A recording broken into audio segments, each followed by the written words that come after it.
Now, is this a naturally occurring trait due to a random mutation? Nope. This is an example of genetic engineering, and we're going to take a look at how this process works in this video. Note that genetic engineering goes by different names. You might also hear it called gene splicing, recombinant DNA, or genetic modification. But all of these terms mean the same thing, which is basically this: taking DNA from one organism, combining it with another organism, and getting recombinant DNA. DNA from two different sources. Now, in the case of our glow in the dark cat, most of the DNA came from the cat, but it is received a gene from a jellyfish that allowed it to glow in the dark. Now, you might be wondering, how is it possible to combine DNA from a cat with DNA from a jellyfish? Those are two really different organisms. Well, the key is that the genetic code is universal.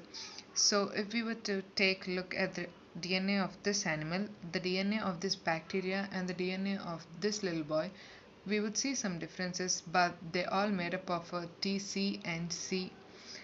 And now the sequence might be different, but they're speaking the same language, and because the genetic code is universal, we can combine DNA from different organisms, and genetic engineering is a reality. Genetic engineering relies on enzymes, two types in particular. So let's take a few minutes to see the role of these enzymes in genetic engineering. One of these enzymes kind of acts like scissors. It's known as a restriction enzyme, and its job is to cut DNA at particular sequences. And then there's another enzyme known as ligase, and its job is to glue DNA back together. Now let's explore restriction enzymes in a little bit more detail. And there are many different restriction enzymes, thousands in each enzyme is specific for a particular DNA sequence. So this restriction enzyme will only cut DNA when it sees the sequence CC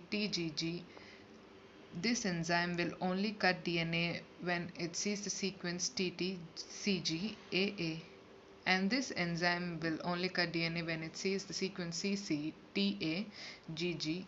You get the idea. The other thing to know about restriction enzymes is that many of them cut unevenly, and this is known as the restriction site. So let's take a closer look at how the restriction enzymes cut unevenly. Here is a DNA sequence. Here is a restriction site for a particular enzyme.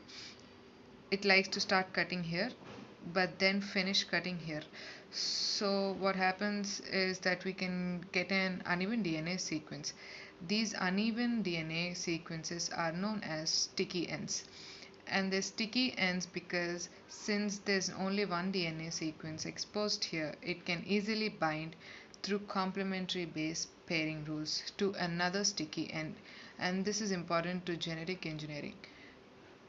So here we've got our sticky ends. So now let's take a look at how we would use these two enzymes together to create recombinant DNA.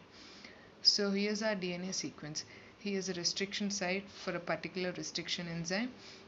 First thing we're going to do is add a restriction enzyme to cut into fragments.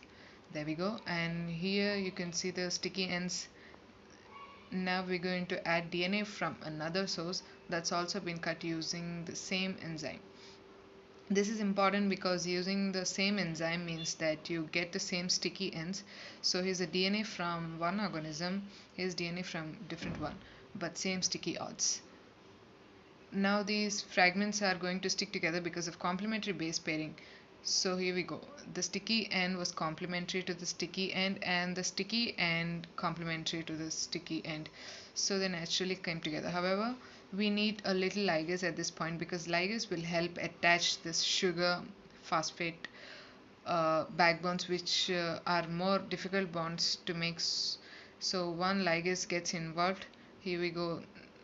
Have a recombinant DNA from one organism combined with DNA from another organism. So this is how we would put two different genes together, but at this point, pretty useless. All we have is a recombinant DNA molecule in order that actually built a protein that makes a treat, we need to put this DNA into an organism. So now let's take a look at the whole genetic engineering protocol, and we're going to use a particular example, a very commonly used example of genetic engineering. And this example involves the use of bacteria to be human insulin factories. That's right. Because of genetic engineering, we can make bacterial cells produce insulin. That's not bacterial insulin, that's human insulin. And then we can bottle that insulin and give it to diabetics. So here's it how works.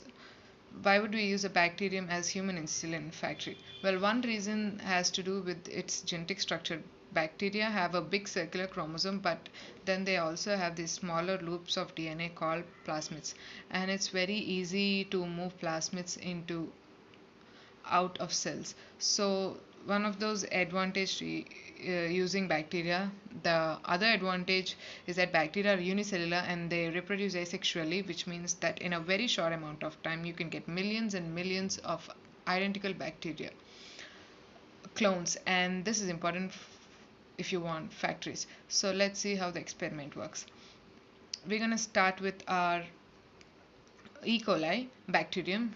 Here you can see its chromosome, here you can see its plasmid, and then we've got a human cell, and this human cell contains a nucleus which contains DNA, and within that DNA is a gene for producing insulin. Now this is the correct gene, this produces good insulin. So the first thing we're going to do is we're going to take the plasmid out of the bacteria, and we're going to take the DNA out of the human cell. Easy enough. Then we're going to cut both of them with the same restriction enzyme. So here the plasmid has been cut, and here the human DNA has been cut, and we're going to use the restriction enzyme that cuts at sites around the human insulin gene. So it's important to pick the right restriction enzyme for your experiment.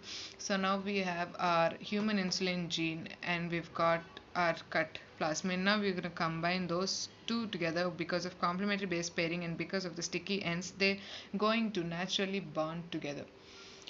Then we're gonna throw a little bit of ligase to help seal the sugar phosphate black backbones, and now we have our recombinant DNA. Most of the plasmid is bacterial DNA, but now has the human insulin gene. Pretty cool, but again this is useless unless we put it inside a cell so that the DNA can be used to make the protein insulin. So let's do that now. Step number 7, we're going to stick this recombinant plasmid back into the bacterial cell. In this process is known as transformation. Whenever you give a cell new DNA, it's called transformation.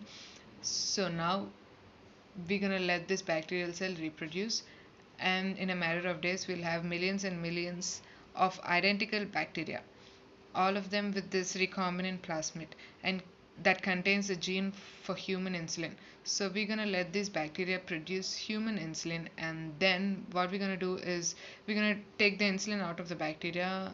There's a special technique where we can isolate that protein. So now we've got the human insulin, and we can bottle this up and we can use it to treat diabetics who need doses of insulin. And then in a nutshell is to do genetic engineering. Keep in mind, though this is only one example, we can move genes from different organisms into other organisms. So one application is to make pesticide resistant plants. These have a gene from bacteria that allows them produce their own pesticide. We can make bacteria that can clean up toxic waste. We can produce proteins to